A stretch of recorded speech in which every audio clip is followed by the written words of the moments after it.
接下来的2个小时里，我将一口气带你了解：你真的有自由意志吗？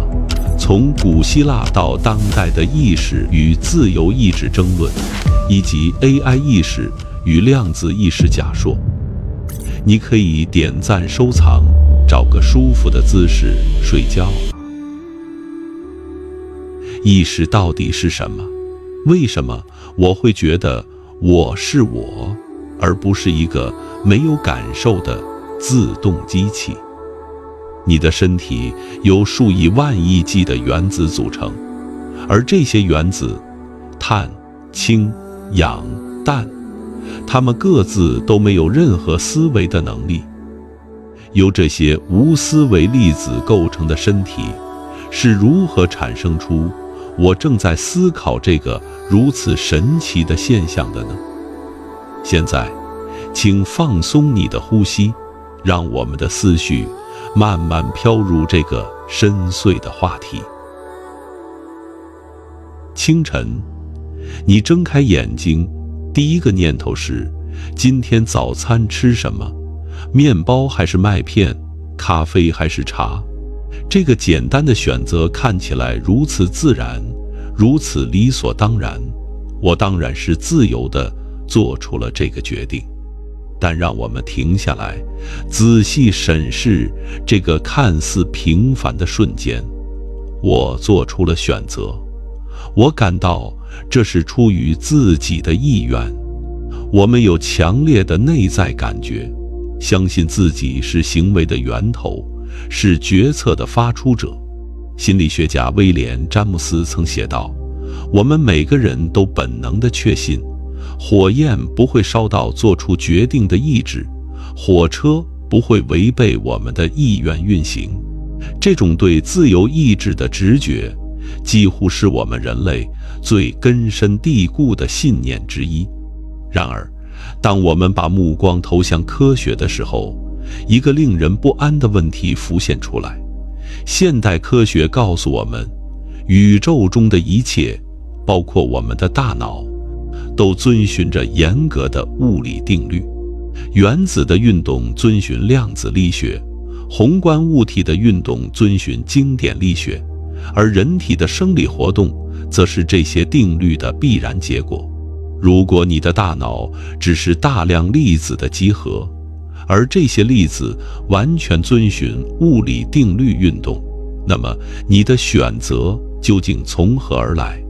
想象一下，如果有一台超级计算机能够精确知道某一时刻宇宙中所有粒子的位置和动量，并且拥有无限强大的计算能力，理论上它能够推算出宇宙中任何一个时刻正在发生或将要发生的事情，包括你现在做出的每一个决定。如果这是真的，那么你的选择还是自由的吗？还是说它只是物理定律运行的必然结果？这正是自由意志问题最令人困惑的地方。我们的日常经验告诉我们，我们是自由的，能够自主做出选择的主体。但科学的世界观似乎暗示，我们可能只是物质遵循定律运作的产物，而那些看似自由的决定，或许只是我们无法看透的因果链条的一个环节。决定论的历史脉络，为了理解这个问题的深度，让我们把目光投向人类思想史，看看历代思想家是如何面对这个挑战的。在古希腊的神话中，命运是一个无法逃避的存在。俄狄浦斯的故事至今仍令人震撼。尽管先知预言他会弑父娶母，尽管他的父母想尽办法阻止，甚至将他遗弃在荒野，但命运的齿轮依然转动，最终一切都按照预言发生了。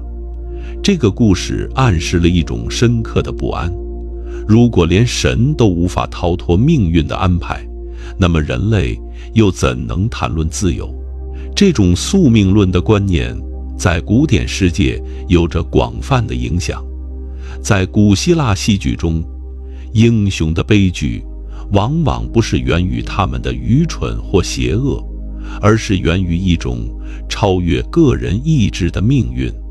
普罗米修斯盗取火种给人类，他的惩罚看似是对他个人行为的制裁，但实际上反映了宇宙秩序的不可违抗。到了启蒙时代，法国数学家皮埃尔·西蒙·拉普拉斯提出了著名的拉普拉斯妖思想实验。拉普拉斯设想，如果存在一个智慧，它能够在某一瞬间知道支配自然界的所有力量以及所有存在物体的位置，并且它拥有足够的智慧来分析这些数据，那么它就能够用同一个公式描述从最大的天体到最轻的原子的运动。没有任何东西是不确定的，未来就像过去一样完全呈现在他的眼前。这个思想实验清晰地勾勒出了一种极端的决定论立场。如果物理定律是完全决定性的，并且如果我们能够知道所有初始条件，那么一切都是预定的。没有真正的偶然，也没有真正的自由。现代物理学的发展似乎为这种观点提供了支持。在经典力学的框架下，宇宙就像一台精密的钟表，每个齿轮的转动都由之前的状态完全决定。牛顿的运动定律和爱因斯坦的广义相对论都满足因果闭合性，在一个时刻给定物理状态，物理定律会唯一的确定未来和过去的任何时刻的状态。但20世纪的量子力学带来了意想不到的转折。量子力学揭示，在微观层面，粒子的行为本质上具有不确定性。我们只能知道一个粒子出现在某个位置的概率，而不能精确预测它的具体位置。这一发现是否给自由意志留出了一丝空间？一些思想家认为，量子不确定性可能是自由意志的物理基础，但这个问题至今仍有争议。而在神经科学领域，一系列实验可能正在动摇我们对自由意志的信念。神经学家本杰明·利贝特在1980年代进行了一系列开创性的实验。他让受试者在一个自己选择的时间点移动手指，同时用脑电图记录他们的大脑活动。利贝特发现了一个令人震惊的现象：在大脑产生意识决定之前，约550毫秒，大脑中就已经出现了一个被称为准备电位的信号。这意味着我们大脑做出准备的时间早于我们有意识地做出决定的时间。如果意识决定是大脑准备的结果，而不是原因，那么我们所谓的自由选择究竟是什么？这个问题像一颗投入平静湖面的石子，激起了层层涟漪，至今仍在科学界和哲学界引发激烈的讨论。自由意志的辩护。面对决定论的挑战，哲学家们并没有放弃自由意志，而是提出了各种各样的辩护策略。一种重要的思路来自量子力学。量子力学中的不确定性原理告诉我们，在微观世界中，某些物理量，如位置和动量，不可能同时被精确测量。这种本质上的不确定性，是否意味着物理世界并非完全决定性的？如果物理定律在微观层面存在真正的不确定性，那么我们的大脑由这些微观粒子构成，是否因此获得了某种自由的空间？然而，事情并没有这么简单，即使量子不确定性是真实的，它是否足以支撑有意义的自由选择，仍然是一个开放的问题。量子不确定性在大多数情况下极其微小，几乎不会对宏观世界产生可观测的影响。更重要的是，即使某些事件是随机的，随机性本身并不等于自由。一个在赌博中输光积蓄的人，其行为虽然是随机的，但我们不会因此说他是自由的。真正的自由意志需要的不仅是不可预测性，更需要因果性和意向性。我们的选择应该是由我们自己造成的，而不仅仅是随机的。另一种重要的辩护来自一种被称为兼容论的哲学立场。兼容论认为，自由意志与决定论并不矛盾。这种观点可以追溯到康德以来的哲学传统。兼容论者指出，我们对自由意志的理解可能存在误解。当我们说自己自由地做出选择时，我们的意思并不是说我们可以违反物理定律，而可能是说我们的选择是由我们内在的心理状态、欲望、信念和性格所决定的，而不是被外部强制力量所迫。试想一个场景，你面前有2份工作，一份是你热爱的艺术创作，另一份是高薪但枯燥的金融分析。如果你选择了艺术创作，你是因为内心的热爱而选择的，而不是被枪指着脑袋被迫选择的。我们可以说，即使你的这个选择完全由你的神经状态和过往经历所决定，它仍然是你的选择，因为你的人格、你的欲望、你的价值观在其中发挥了作用。自由不是超越因果链，而是在因果链中，我们的行动真正来源于我们自己。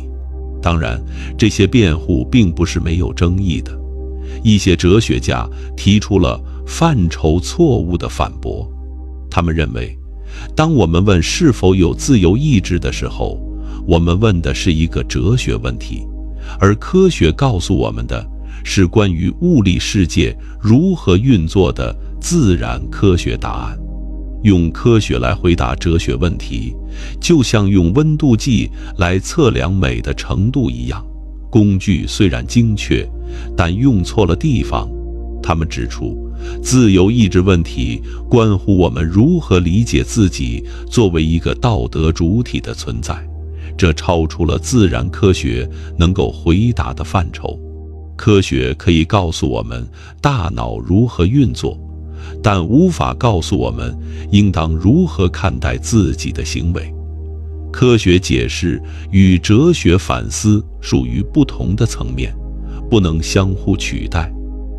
道德责任的基础动摇。无论自由意志的哲学争论最终如何收场，它的影响已经深入到了我们社会的核心领域。如果自由意志不存在，那么道德责任的基础将会如何？想象一下这个思想实验，你被诊断出大脑中存在一个微小的肿瘤，这个肿瘤恰好影响了你控制冲动的能力。某一天，你在冲动之下犯下了一个严重的错误。在审判中，法官问你，你为什么要这么做？你知道自己有自由意志，应当对自己的行为负责。你可能会反问，但如果我的大脑结构，一个我无法控制的物理状态，决定了我做出这个行为，那么这个行为真的是我的吗？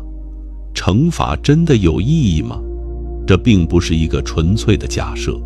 现实中，已经有一些律师开始尝试使用神经科学证据来为被告辩护。如果一个犯罪行为可以追溯到可测量的脑部异常，比如前额叶皮层的损伤，或者某些神经递质的失衡，这是否意味着被告无法控制自己的行为，因此不应当承担完全的责任？法律系统与自由意志假设之间的联系是深刻的。传统上，法律假设人是自由的行为主体，能够在不同的行动方案之间进行选择，能够认识到自己行为的对错，也能够控制自己的冲动。这种假设是法律上规则的基础。正因为人是自由的，所以法律才能要求人们为其行为承担后果。但如果科学最终证明，所有的人类行为都可以被追溯到神经活动、基因表达和成长环境的作用，那么法律是否需要重新思考它的基础？我们惩罚罪犯，是为了威慑其他潜在的不法分子，还是因为我们相信罪犯应当受到惩罚？如果罪犯的行为是由他们无法控制的因素所导致的，那么惩罚的道德基础在哪里？这些问题并没有简单的答案。一些思想家认为，即使自由意志不存在，我们仍然可以保持法律系统的运作。我们惩罚犯罪仍然可以出于保护社会、教育改造或威慑的目的，而不需要假设犯罪人是应得惩罚的。其他人则认为，如果自由意志被彻底否定，现有的法律道德基础将需要根本性的重建。夜深了，这些问题或许显得太过沉重，但请允许我用一个温暖的想法来结束这一章。也许正是因为自由意志问题如此困难，如此令人困惑，它才体现了我们心智的神奇。我们的思考能力本身，能够思考自己的思考，能够质疑自己的决定，能够反思自己的存在，或许恰恰是意识最奇妙的部分。科学在探索大脑的奥秘，而这份探索本身就是意识的自我觉醒。从笛卡尔到现代，意识的哲学基础。让我们把时光回溯到17世纪，法国哲学家勒内·笛卡尔坐在他的书房里，试图为知识找一个牢不可破的基础。他开始怀疑一切，感官可能是幻觉，梦境可能是现实，甚至数学真理也可能是某种邪恶精灵制造的骗局。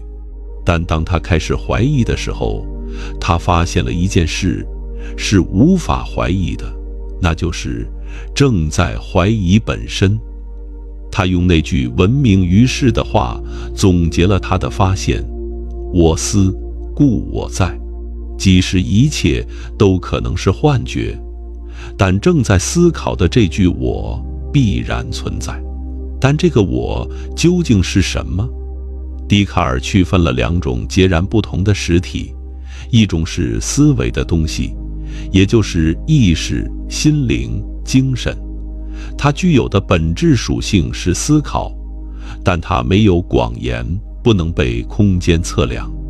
另一种是广言的东西，也就是物质、身体、自然，它的本质属性是占据空间，但显然不能思考。这两种实体的划分被称为心身二元论。笛卡尔的心身二元论在哲学史上影响深远，它清晰地划分了精神世界和物质世界的界限，为科学探索物质世界提供了自由的空间。科学不需要解释意义或价值，这些属于精神领域，同时它也保留了对灵魂、宗教和内在生命的尊重。心灵不是一个可以完全还原为物理过程的机械系统。然而，二元论也面临着一个严峻的挑战，被称为互动问题。如果心灵和身体是两种完全不同性质的实体，它们如何能够相互作用？当你决定举手时，是什么力量让非物质的心灵影响了物质的大脑，从而产生了这个动作？反过来，当你被烫到时，物质的身体如何把疼痛的感觉传递给非物质的心灵？这是一个非常棘手的问题。笛卡尔本人曾尝试用松果体来解释这种相互作用。他认为，松果体是大脑中一个特殊的结构，能够成为心灵和身体的交汇点。但这种解释并不令人满意。松果体仍然是一个物质实体，为什么它能够与非物质的实体互动？这只是把问题推迟了一步，并没有真正解决。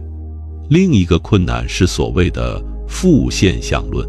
如果心灵和身体是独立的实体，而物质世界严格遵循物理定律，那么心灵这个非物质的实体如何能够影响物质世界？如果它不能影响物质世界，那么它就只是一个副产品，一个没有因果效力的事物。就像汽车的引擎声是燃烧的副产品，但引擎声不会反过来影响汽车的运动。按照这种观点，我们的情感、思想、意愿都只是大脑活动的附带现象，对我们的身体和行为没有任何因果影响。但这显然与我们的日常经验相悖。我们觉得我们的想法导致了我们的行为。当我们决定减肥时，我们的意志真的让我们放下了筷子。负现象论面临着解释我们内在体验的困难。如果意识是无效的，为什么我们会如此强烈地感觉到它在发挥作用？面对二元论的困境，一些哲学家和科学家转向了一种不同的立场。既然我们不知道心灵如何能与物质相互作用，也许是因为心灵本来就是物质的一种形式。这种观点被称为唯物主义或物理主义。最直接的唯物主义形式是同义论。同义论主张每一个心理状态都与某个神经生理状态是同一的。疼痛就是 C 纤维的激活，看到红色就是特定波长光线刺激视网膜产生的神经模式。心理状态和神经状态是同一个东西，只是用不同的语言描述的。按照这种观点，意识不需要任何特殊的解释，它就是大脑活动的本身。同义论简洁优雅，但它也面临一些问题。最明显的是感受性问题。我们都有看到红色时的感觉，那种特别的无法用语言完全描述的体验。同义论如何解释这种感知？哲学家大卫·查尔默斯称之为意识的光泽。如果看到红色只是特定波长、光线和特定神经状态，那么为什么这个状态会伴随着一种主观体验？为什么我们不只是像机器人一样识别颜色，而不感受颜色？另一种唯物主义立场是功能主义。功能主义认为，意识不是由特定的物理材料决定的，而是由特定的功能组织决定的。如果一个系统，无论它是人脑、电脑，还是未来的某种量子机器，能够执行与意识相关的功能，那么它就是有意识的。换句话说，意识是大脑的软件，而不是硬件。就像同样的程序可以在不同的计算机上运行一样，意识可以在不同的物理机制上实现。功能主义的想法很有吸引力，它解释了为什么我们能够想象非生物的存在也可能拥有意识，但它也面临着挑战。约翰·塞尔提出的中文房间论证，是对功能主义最著名的反驳之一。想象你被锁在一个房间里，周围堆满了中文符号和规则手册。手册告诉你，当有人从门缝里递进来一串中文符号时，你应当根据规则选择另一串中文符号递出去。你完全不懂中文，只是按照规则操作，但对于门外的人来说，你的表现似乎表明你懂中文，你能够理解中文输入并产生合理的中文回应。塞尔认为，这个房间里的你就是一台执行中文的计算机，但你并不理解中文，正如这间房间里的你不懂中文一样，计算机也不理解语言，它只是符号操作。这个论证对功能主义提出了挑战。如果通过语法操作符号不等于理解语言，那么仅仅执行意识功能真的等同于拥有意识吗？还有一种更激进的唯物主义立场被称为取消式唯物主义。这种观点的倡导者如丘奇兰德夫妇认为，我们关于意识的常识概念从根本上就是错误的，就像燃素是一个错误的科学概念，曾经被用来解释燃烧现象，但后来被氧气理论所取代。我们关于意识、自我、感受的直觉概念，可能同样是对大脑活动的错误描述。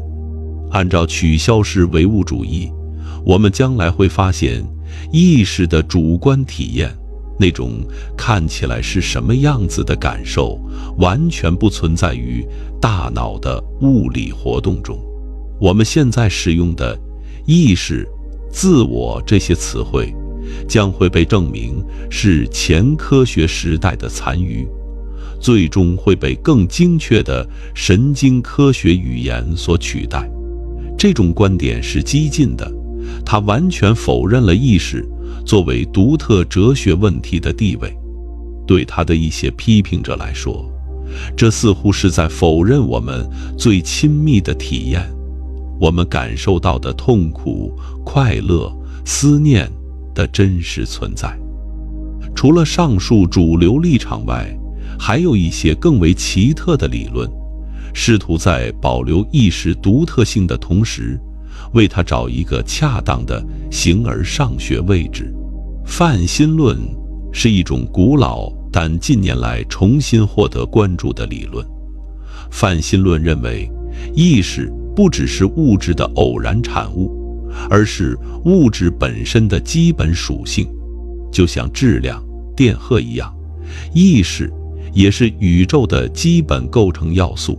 只不过在大多数物质形式中，意识极其微弱，极其简单，不具有我们人类所熟悉的思维特征。但从原则上说，即使是一个电子，也可能具有某种极其微弱的原意识。这种想法可能会让人感到困惑，一个电子怎么可能有意识？但让我们用另一种方式来思考。我们现在知道，电磁力是宇宙的基本力之一，带电粒子天然的相互作用产生电磁场，但这并不意味着电子知道自己在做这些事，或者电子想要产生电磁场。泛心论者可能会说，意识的情况可能与此类似，它可能是物质的一个基本属性，但它的表达形式在不同复杂程度的系统中会有所不同。泛心论的一个吸引力在于，它提供了一种自然的方式来解释意识为何存在。如果意识是物质的基本属性，那么它的存在就不需要额外的解释，就像质量不需要解释一样。但泛心论也面临着挑战。如果连电子都有意识，那么意识这个概念可能变得过于宽泛，与我们通常理解的意思相去甚远。涌现论提供了另一种思路。涌现论认为，意识是当物质组织到足够复杂的程度时突然出现的全新属性。这就像水分子具有湿润性，而单个水分子本身并没有这个属性，或者一群表现出惊人的集体智能，而单个蚂蚁只是遵循简单规则的生物机器。意识可能就是这样一种涌现属性，它只有在足够复杂的神经网络中出现，但它不是任何单个神经元的属性。涌现论试图在唯物主义与反唯物主义之间找到一条中间道路。意识确实是物理过程的产物，但它具有真正的新颖性，不能被完全还原为物理解释。一些哲学家区分了弱涌现和强涌现。弱涌现意味着，原则上意识可以从物理状态推导出，但实际计算极其复杂；而强涌现意味着，意识具有真正无法预测的新颖性，即使在原则上也不能从物理状态推导出来。中立一元论则采取了更为激进的立场，他认为，所谓的精神和物质可能只是同一中立实体的两种不同表现方式，就像波和粒子是光的两种表现方式一样，心灵和物质可能也是某种更深层现实的两个面向。这些理论各有其吸引力与困难，没有一个理论能够完美地解决所有的哲学问题，但它们的存在表明，关于意识的讨论远远超出了科学实验能够直接触及的范围，进入了一个需要哲学思辨的领域。在所有关于意识的哲学讨论中，最著名、最具挑战性的论点来自澳大利亚哲学家大卫·查尔默斯。他把意识问题区分为简单问题和困难问题。简单问题包括大脑如何处理感觉信息，如何产生注意力和记忆，如何进行情感和情绪的调节，大脑如何执行运动控制，如何进行语言处理。这些问题虽然困难，但原则上是可以用神经科学来解释的。如果意识科学足够发达，我们终将能够完全理解这些功能的神经机制。但困难问题，也就是真正的难题，是为什么这些神经过程会伴随着主观体验？为什么当我们处理红色光线时，会有一种看到红色的感觉？为什么疼痛不只是识别出伤害性刺激，而是感到疼痛？为什么当我们思考的时候，会有一种作为一个人在那里的感觉？查尔默斯用僵尸论证来阐明这个问题的深度。设想一个哲学僵尸，他在物理上与你完全相同。当他看到红色时，大脑活动模式与你的完全一致，他能够识别颜色、命名颜色，对红色做出适当的反应。但是这个僵尸没有任何看到红色的主观体验，他没有感知，没有现象意识。从纯粹的行为和功能角度，你无法区分这个僵尸和你自己，但僵尸没有内在的生活。关键是，从物理主义的角度来看，这样一个僵尸的存在是逻辑上可能的。没有逻辑上的矛盾，表明一个没有意识的机器人不可能存在。这意味着，即使我们完全了解了大脑的物理活动，我们仍然无法从这些知识中推断出意识的存在。这似乎表明，主观体验不能被完全还原为物理事实。感知是这个问题的核心。哲学家使用这个术语来指代主观体验的质感。红色的感知是当你看到红色时那种特别的感受。疼痛的感知是那种像什么的感觉。感觉良好的感知是你知道但无法向他人传达的内在状态。问题在于，感知似乎是不可言说的，你无法向一个从未见过红色的人描述红色的感知，也无法向一个从未体验过快乐的人准确描述快乐的感觉。同时，感知似乎是私密的，它只属于你自己的内在世界，任何仪器都无法直接测量它。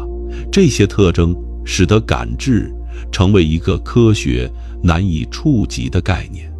一些科学家和哲学家因此认为，意识，特别是感知，可能超出了科学的范围，我们需要新的概念框架来理解它。另一些人则认为，我们只是还没有找到正确的科学方法，总有一天，科学会揭开感知的秘密。无论你持哪种立场，有一点是确定的：意识问题不是一个可以轻易搁置的哲学问题，它触及了我们对自身存在的最根本理解。当你今晚闭上眼睛，感受着意识的流动、思绪、情感、知觉，请记住，这种有什么东西是像某种样子的感觉，可能是宇宙中最神奇的现象之一，而你正在拥有这种体验。大脑如何产生意识？神经科学的探索。如果说哲学提供的是概念的框架，那么神经科学则试图找到具体的机制。意识研究者们面临的核心任务是找到意识的神经关联物，也就是与意识体验在时间上精确相关，在空间上准确定位的神经活动模式。在这一领域，几个主要理论框架正在激烈竞争。全局工作空间理论是由认知科学家伯纳德·巴尔斯在1980年代提出的。这个理论的灵感来自人类的认知结构。在我们的认知系统中，存在一个全局工作空间，各种信息模块，视觉、听觉、语言、记忆等，都在各自的区域进行专门化的处理。但只有当某个信息被广播到这个全局工作空间时，它才变得有意识。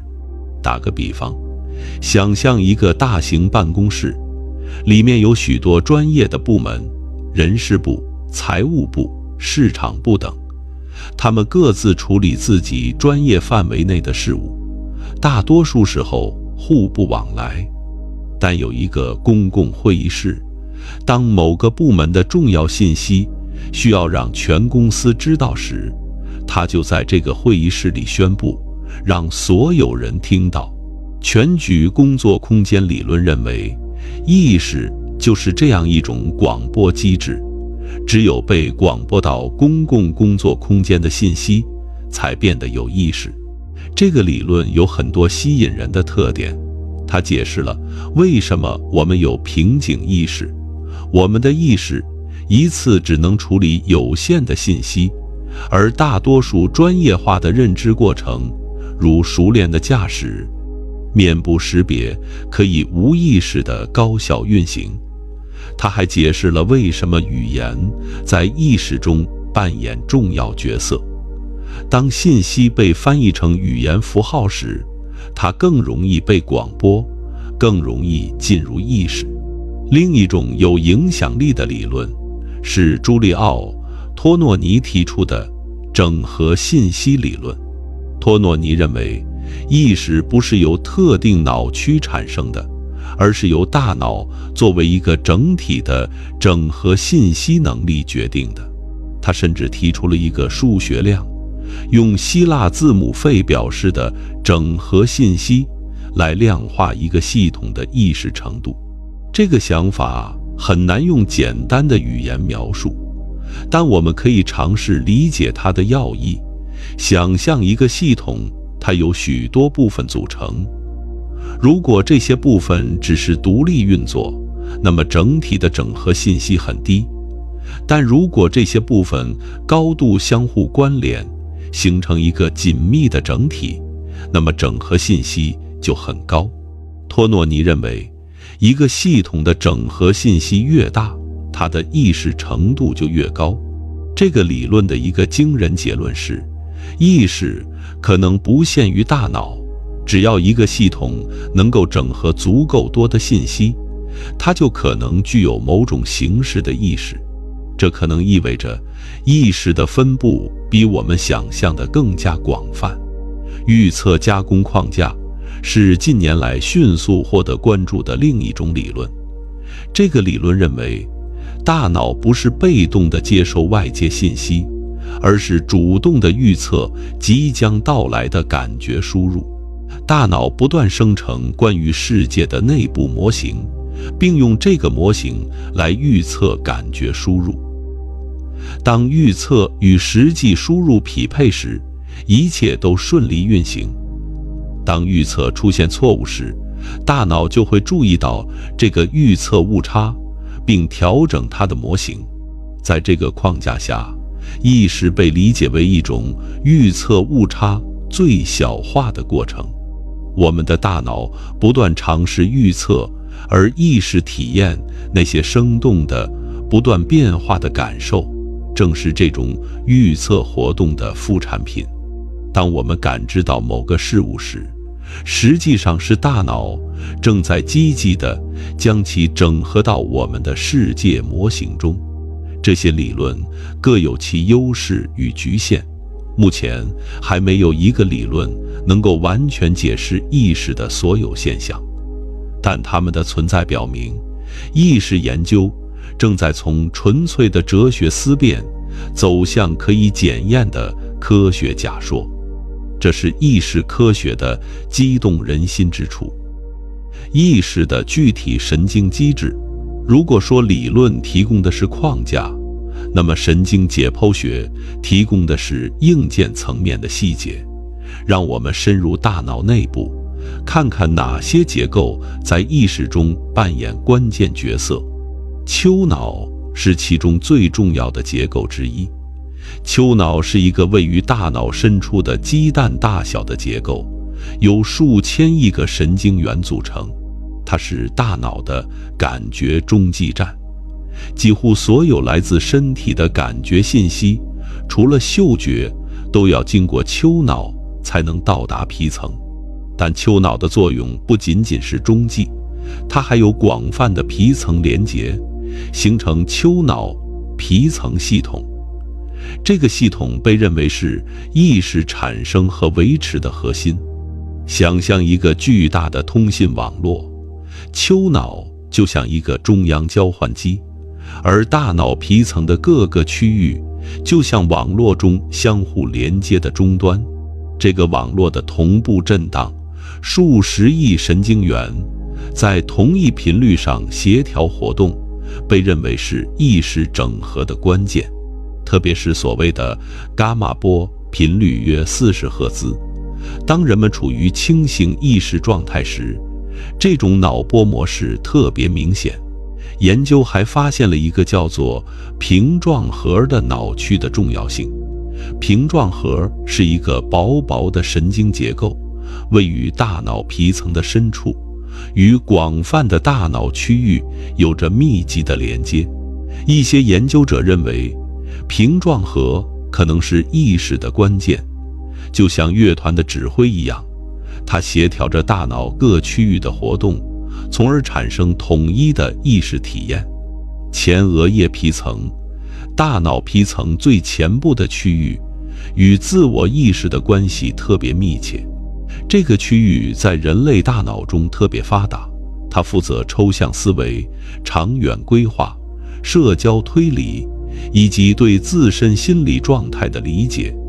当我们反思自己的思想，评估自己的情绪，思考自己的身份时，前额叶皮层高度活跃。损伤前额叶皮层的病人往往表现出自我意识的障碍，他们可能够执行复杂的认知任务，但在需要自我反思的情境中表现出困难。他们可能无法理解自己的行为对他人的影响，或者无法从错误中学习。这表明前额叶皮层不仅参与一般的认知功能，更参与了我们对自身存在的理解。大脑皮层的层次结构也与意识有关。初级感觉皮层负责处理最基本的感知信息，视觉的初级皮层处理简单的光点和暗点，听觉的初级皮层处理基本的频率信息。但这些低级的处理往往是无意识的，意识体验更多的与高级皮层区域相关联。那些负责整合信息、进行抽象表征的脑区。有趣的是，研究者发现，从低级皮层到高级皮层的信息传递，与从高级皮层到低级皮层的反馈连接，在数量上几乎相等。这意味着我们的意识体验并不是简单的从感官输入向上逐级传递，而是在一个前馈反馈的循环中不断被构建。麻醉与意识的实验研究。如果我们想要理解意识是什么，研究意识消失时会怎样，可能是一个很有启发性的视角。全身麻醉时，意识完全消失，你体验不到疼痛、梦境，甚至没有模糊的感受。理解麻醉时意识如何消失，可能揭示意识维持的必要条件。麻醉是一个复杂的过程，不同的麻醉药物作用于不同的分子靶点。丙泊酚是最常用的麻醉药物之一，它增强大脑中抑制性神经递质GABA的作用，使神经元更难被激活。氯胺酮则阻断另一种神经递质受体，产生一种不同的麻醉状态。在这种状态下，患者有时会报告做梦般的体验，甚至在手术中隐约听到声音。有趣的是，不同的麻醉药物对意识有不同的影响。通过脑电图研究，科学家发现，在麻醉状态下，大脑活动呈现出与清醒时完全不同的模式。清醒意识状态下，复杂多变的脑波被一种规则的慢波主导的模式所取代，类似于深度睡眠时的脑波。但意识并不是在某个特定时刻突然消失的。研究表明，意识可能是在一个连续体上变化的，从完全清醒到轻度镇静到深度无意识。不同的大脑功能在这个连续体上的变化速度不同。例如，研究表明，在轻度麻醉下，自愿的行为控制，比如按按钮，可能在意识体验消失之前就已经受损。这意味着，我们对自己意识状态的判断并不总是准确的。最令人困惑的案例之一是植物人状态。一些患者睁着眼睛，对外界刺激没有明显的反应，似乎完全失去了意识。但神经影像学研究揭示了一个令人惊讶的事实，其中约10%负20%的患者实际上保留着一定程度的意识，只是无法通过行为表现出来。想象一下，你完全清醒，能够思考、感受，但你无法控制自己的身体，无法眨眼，无法移动手指，无法说话。如果有人把你标记为植物人，你会有什么感受？这些研究迫使我们重新思考意识评估的方法，仅凭行为观察是否足以判断一个人是否有意识。左右脑分歧与意识分裂。我们的大脑有2个半球，它们看似镜像对称，但功能上却有着有趣的分化。语言能力，至少对大多数人来说，主要位于左半球，而空间能力、音乐感知和情绪处理更多的与右半球相关。但如果连接2个半球的胼胝被切断，会发生什么？这种手术曾经被用来治疗严重的癫痫患者，通过切断2个半球之间的通信，来阻止异常电活动的扩散。手术后，患者的生活出人意料的正常，他们能够正常行走、说话、照顾自己，似乎没有什么明显的问题。但神经心理学家发现了一些令人惊奇的分离现象。在著名的分离脑实验中，研究者向右侧视野主要投射到左半球，呈现一个单词 heart。 由于右视野投射到左半球，而左半球是主要的语言区域，患者能够轻松地说出这个单词。但如果向左侧视野主要投射到右半球，呈现一个物体，比如一把钥匙，患者无法用语言命名它，尽管他们的左手能够正确地选择钥匙。更有趣的是，当右半球控制的行为与左半球控制的语言发生冲突时，会出现一个有趣的现象。例如，如果右半球想要患者行走，左半球想要患者站立，那么患者可能会经历一种内部的冲突感，尽管他们无法用语言解释这种冲突的原因。这引发了一个深刻的问题：当我们切断胼胝体后，我们是否创造出了2个独立的意识，一个在左半球，一个在右半球？还是说，只有一个统一的意识存在于某个半球，另一个半球只是一个高度专业化的处理模块？一些神经科学家认为，苅结体切断术后，2个半球确实可能发展出各自独立的意识之律。在某些极端案例中，患者的左半球不知道的事情，右半球可能知道，反之亦然。但其他研究者认为，只有一个真正的意识，另一个半球只是执行指令的无意识模块。这个问题的答案是复杂的。意识可能不是一个全或无的现象，而是一个可以部分分离的功能。我们的日常意识体验是统一的，但这种统一性可能依赖于特定的大脑结构和连接。意识的测量与量化。如果意识是一个科学研究的对象，我们需要能够测量它，但这里存在一个根本性的困难。意识在本质上是一种主观体验，而科学测量的是客观现象。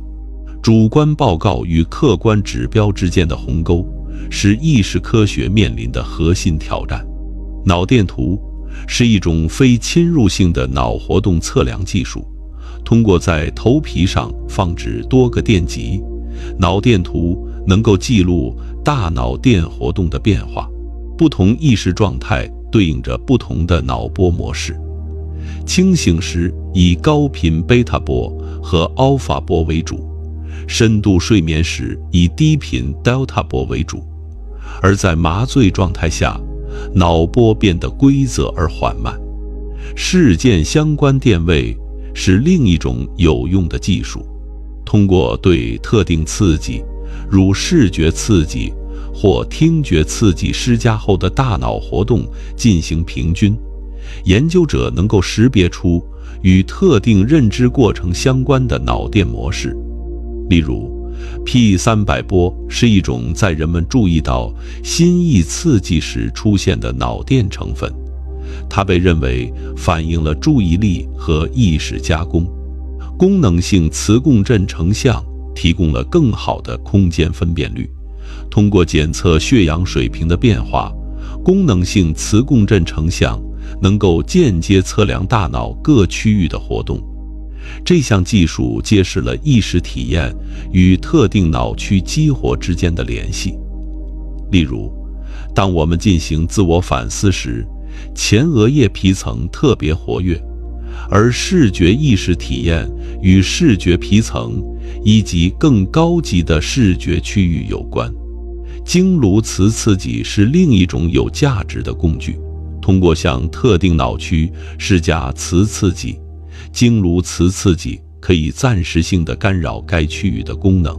如果刺激导致意识体验的变化，那么被刺激的区域很可能参与了相关功能。例如，当经颅磁刺激应用于视觉皮层时，它能够产生人造闪光，让被试在没有实际光线刺激的情况下看到闪光。然而，所有这些技术都面临一个共同的局限，它们只能测量意识的相关物，而不是意识本身。即使我们完全了解了与意识相关的神经活动模式，我们仍然不清楚这些模式是如何产生主观体验的。这是一个困难重重但令人着迷的研究领域。当我们深入探索大脑如何产生意识时，我们面对的不仅是技术上的挑战，更是概念上的困难。主观与客观之间的鸿沟，可能是我们最终需要面对的核心问题。但请放心，科学家们正在取得进展，我们对意识神经机制的理解正在不断加深。涌现效应，复杂性科学的核心概念。什么是涌现？我们前面讨论过，意识可能是一种涌现属性，但涌现究竟是什么意思？让我们更深入地探索这个概念。涌现是指当系统的组成部分以特定方式相互作用时，系统整体表现出其组成部分所不具备的属性。这些属性是新的，它们不能简单地通过分析组成部分来预测，即使我们完全了解了组成部分的行为。最经典的例子是湿润性，单个水分子没有湿润或干燥的属性，这些属性只有在大量水分子聚集在一起时才出现。当水分子聚集形成液态水时，湿润性作为一种新的属性涌现出来。我们无法通过研究单个水分子的行为来预测湿润性，这个属性是系统整体的产物。生命本身就是一个涌现现象，生命的核心特征新陈代谢、繁殖、进化，没有任何单个分子具有。一块糖分子不会吃，一个脂质分子不会繁殖，但当这些分子以特定方式组织成活细胞时，生命作为一种全新的属性涌现出来。意识的涌现可能遵循类似的逻辑，单个神经元不会思考，不会感受，不会想要，但当数十亿神经元以特定方式组织成大脑时，意识作为一种新属性涌现出来。这个新属性，主观体验，不能通过分析单个神经元的活动来预测。即使我们完全了解了神经元的生物化学机制，理解涌现的关键在于层次之间的鸿沟。每个层次，物理层次、化学层次、生物层次、心理层次，都有自己的规律和本体。在高层次出现的现象，在低层次没有对应物。湿润性不是一个物理现象，而是一个化学现象。生命不是一个化学现象，而是一个生物现象。意识不是一个生物现象，而是一个心理现象。这种层次鸿沟是真实的，不是我们知识不足的反应。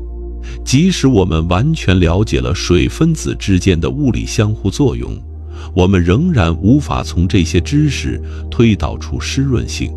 我们需要化学的新概念框架。同理，即使我们完全了解了神经元的生理机制，我们可能仍然无法从这些知识推导出意识。我们可能需要全新的概念框架。哲学家和科学家区分了不同类型的涌现。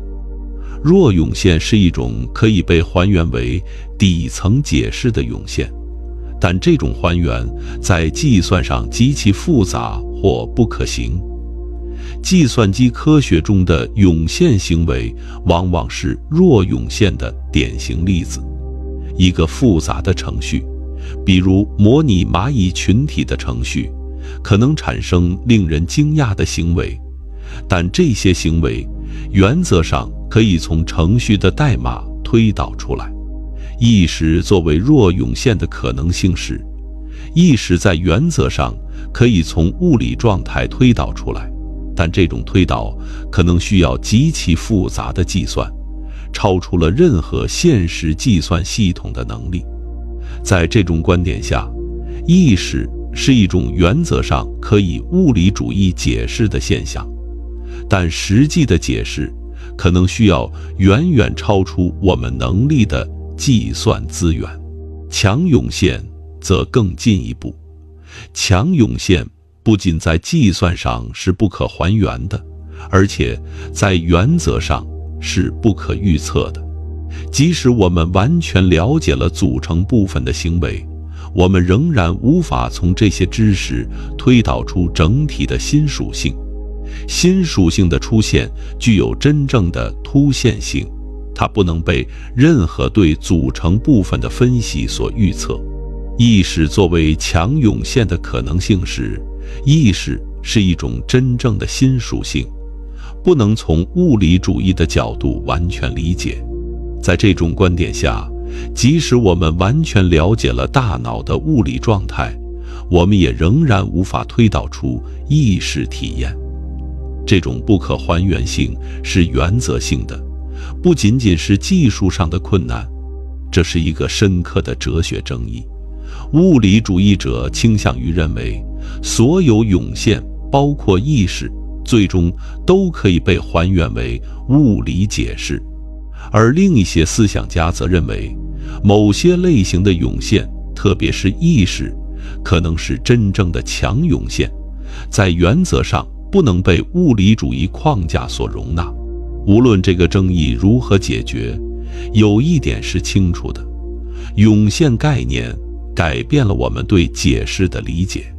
解释一个涌现现象，不仅需要了解组成部分，还需要了解它们如何组织成一个整体。这种整体论的视角对于理解意识至关重要。复杂系统科学为我们理解涌现提供了一个有力的框架。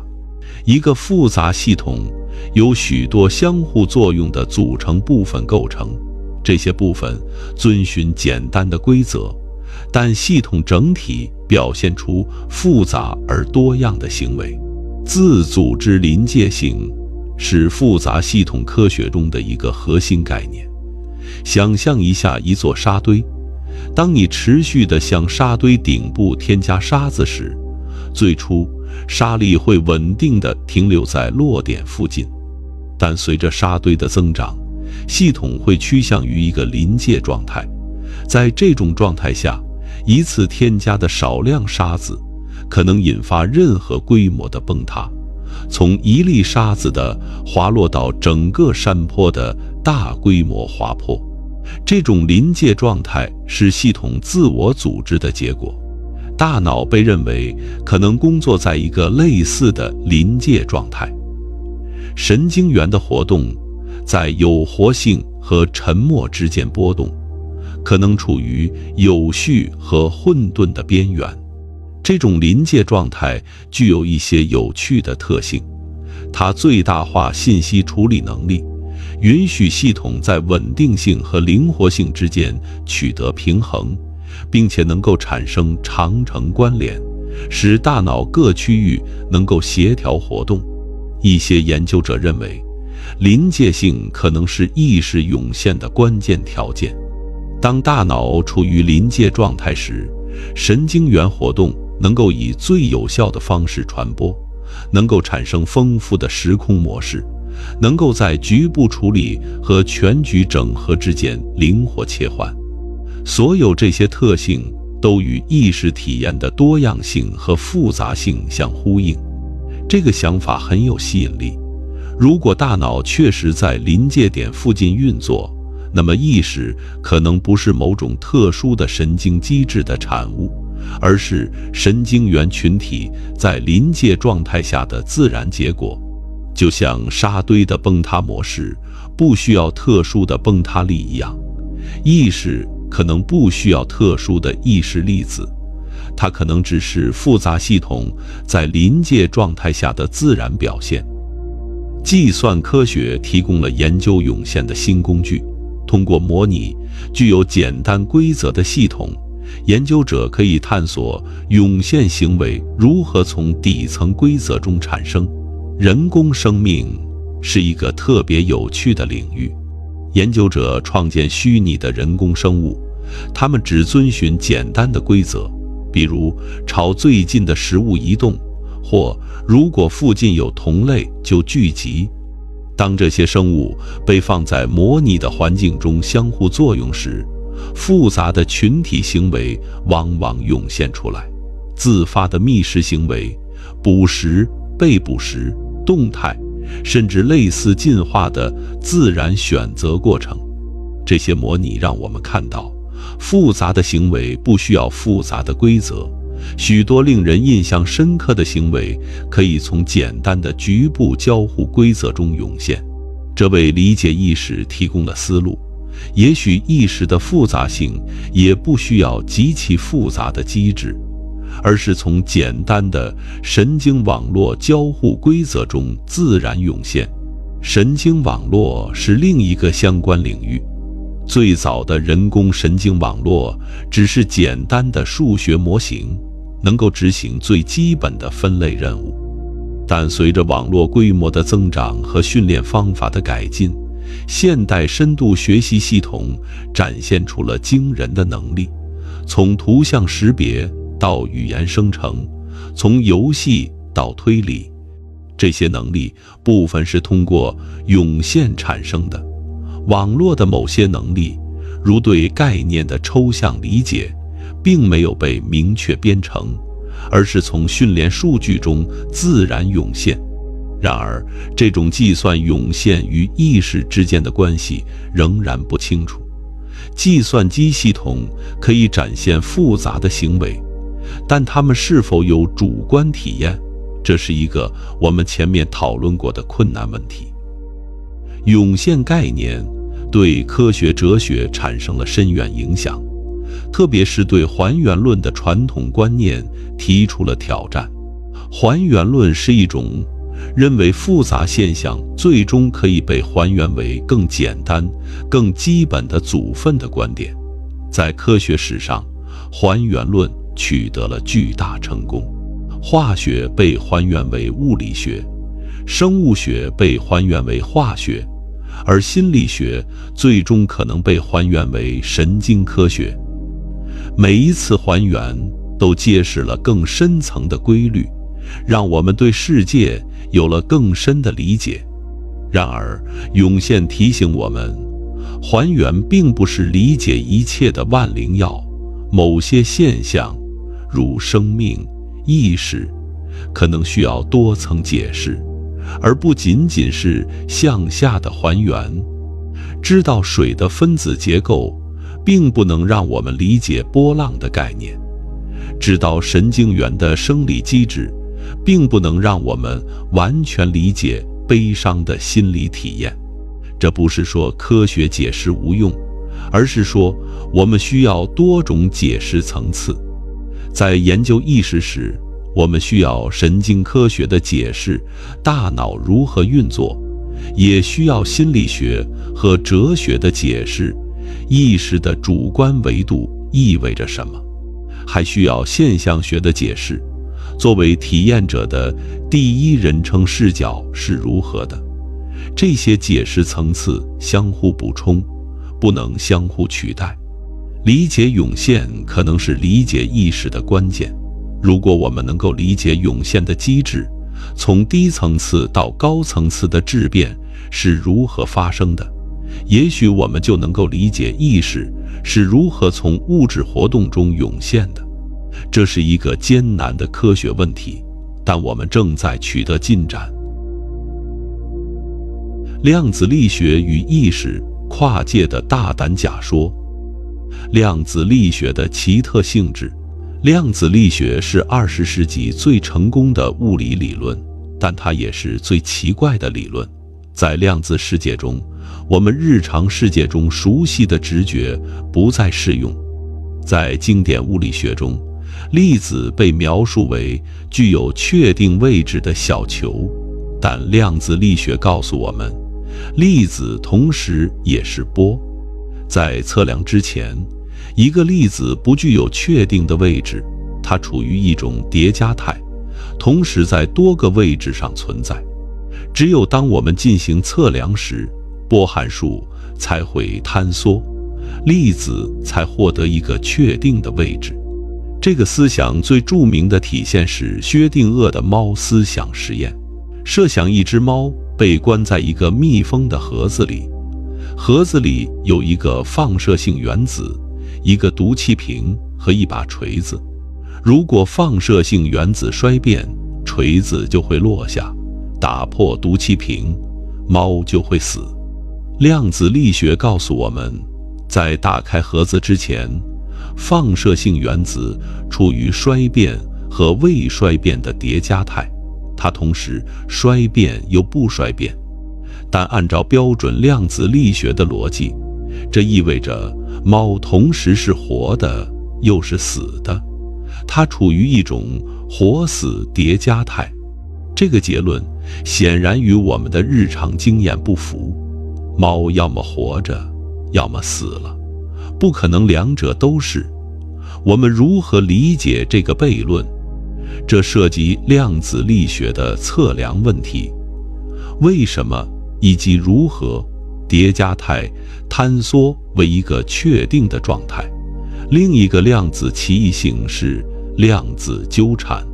当两个粒子发生特定类型的相互作用后，它们可能进入一种纠缠态，无论它们相距多远。测量其中一个粒子的状态会立即影响另一个粒子的状态。爱因斯坦曾称之为幽灵般的超距作用，因为这种影响似乎是瞬时的，不涉及任何信号传递。量子纠缠在实验中得到了确认。在著名的贝尔实验中，物理学家证明了量子纠缠是真实的，粒子之间的关联超出了任何经典解释的可能性。这些实验表明，量子世界的行为方式确实与日常世界不同。量子意识假说。这些量子力学的奇异性让一些思想家推测，也许意识与量子力学之间存在某种深层联系。著名物理学家罗杰·彭罗斯和麻醉学家斯图尔特·哈莫罗夫共同提出了一个大胆的理论：协调客观还原，简称 OR。OR 理论的核心思想是，意识产生于大脑神经元中的量子过程。具体来说，他们认为神经元的微管，一种构成细胞骨架的细长结构，能够支持量子计算。